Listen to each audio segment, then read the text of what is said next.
afternoon, everybody. I just wanted to give those that are interested a little update on where the shattered bike is. I just got finished mounting up the new rear fender back to the way it was before. So I'm going to get this over to the painter. Looks pretty centered. Looks pretty good. Get this over to the painter, and we should be getting back on track with this thing.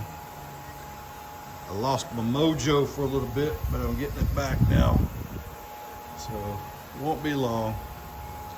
But that's the current update on the condition of Shattered. Talk to you later.